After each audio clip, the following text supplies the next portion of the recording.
Esta presentación trata sobre el diseño de muros de corte de acero conocido en inglés como Steel Plate Shear Walls. Se va a desarrollar los siguientes temas: una introducción relacionada a conceptos fundamentales de los muros de corte y los lineamientos de diseño en base a la ISC 34116. El Steel Plate Shear Wall es un sistema resistente a carga lateral que consta de placas de acero verticales conectadas a vigas y columnas. A las placas de acero se les conoce en inglés como webs, infills o plates. En ISC 341 a las vigas se les denomina como elementos horizontales de borde, mientras que a la columna como elementos verticales de borde. Estos muros son utilizados principalmente para la construcción de edificios de acero y para el reforzamiento de construcciones existentes de acero de hormigón. Las conexiones de viga a columna pueden ser conexiones de constante simple o también conexiones a momento, aunque en la ISC 341 solo permite estas últimas para aplicaciones sísmicas. Estos sistemas se caracterizan por tener una rigidez alta inicial que se puede ver en esta curva histerética. Además, presentan una ductilidad bastante aceptable de aproximadamente el 3%. El funcionamiento de este sistema estructural se considera similar al comportamiento de una viga de sección I, que está armada con rigidizadores verticales, en donde las columnas del muro de acero, que son estas, son similares a los patines de la viga, que están acá. En cambio, las vigas del muro, que son estas de aquí, son similares a los rigidizadores de corte, y la pantalla del muro simula el alma de la viga. El mecanismo de ductilidad consiste principalmente en la fluencia de la placa de acero debido al efecto de la acción de campo de tensión, o en inglés tension field action, y la formación de rótulas plásticas en los extremos de las vigas, y se espera que las columnas permanezcan elásticas, excepto en la base de las columnas, en donde podría formarse una rótula plástica. La acción de campo de tensión se refiere a la resistencia post-pandeo de una placa. El ángulo de flexión de los flejes, como se puede ver aquí en esta imagen, se mide con respecto a la vertical, este alfa de aquí, y en posteriores diapositivas se indica cómo se calcula ese ángulo. Los códigos y guías de diseño utilizados para este sistema es la SC 716, la ISC 341, la guía de diseño 20 de la ISC. Con respecto a la SC 716, aquí podemos ver en esta tabla que el factor de reducción sísmica para los muros es de 7 y el factor de amplificación C sub D es para 6. Existe una limitación de altura para las categorías sísmicas de diseño D y E, que son semejantes a las que tenemos en nuestro medio, en el que se puede construir edificaciones de 160 pies, que es equivalente a una edificación de 17 pisos, que son 50 metros de altura, que en realidad sí son bastante altas. A continuación se va a indicar los lineamientos de diseño de la ISC 34116, el capítulo F5 para los Special Plate Shear Walls. Se espera que el diseño ambiente de este capítulo presente una significativa capacidad de deformación inelástica y el mecanismo de ductilidad se dé a través de la fluencia de la placa de acero, las rótulas plásticas en los extremos de la viga y la fluencia en la base de la columna.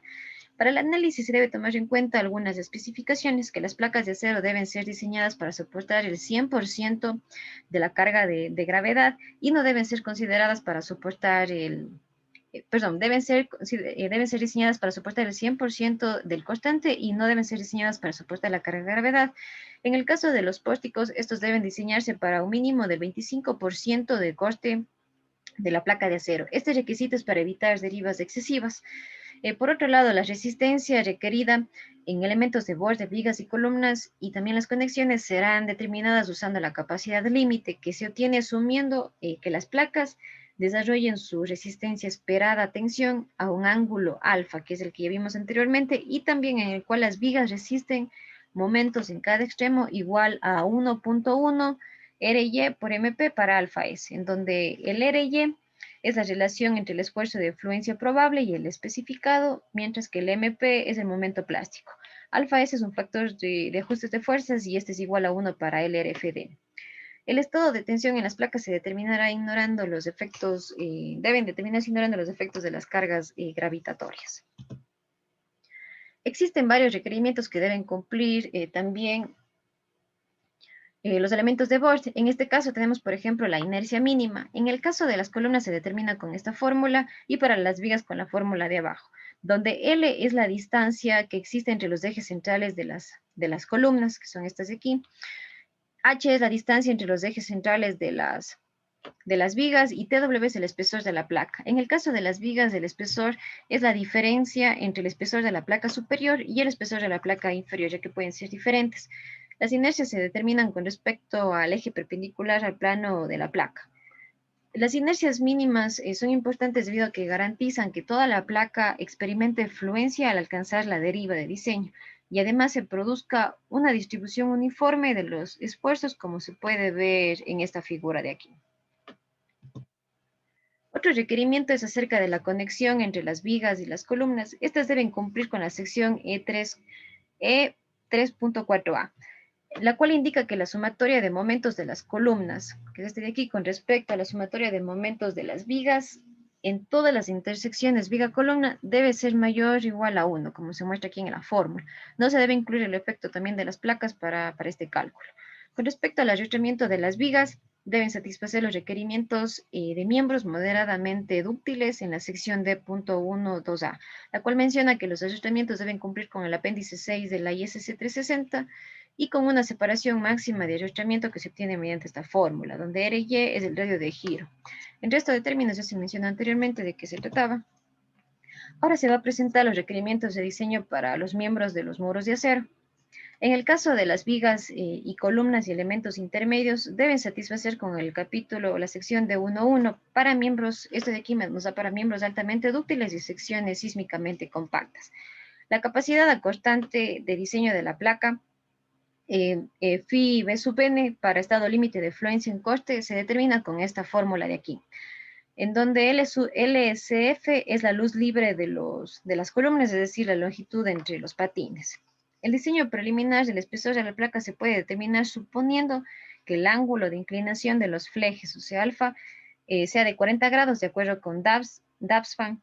En esta fórmula se despeja aquí ya el TW de la placa y aquí el phi b sub n es igual al constante que viene del análisis. Luego, cuando ya se tenga ya un dimensionamiento, se puede calcular el alfa mediante esta fórmula que va a depender ya de las vigas y de las columnas, en donde A sub b es el área de sección transversal de la viga y el A sub c es el área de sección transversal de la columna.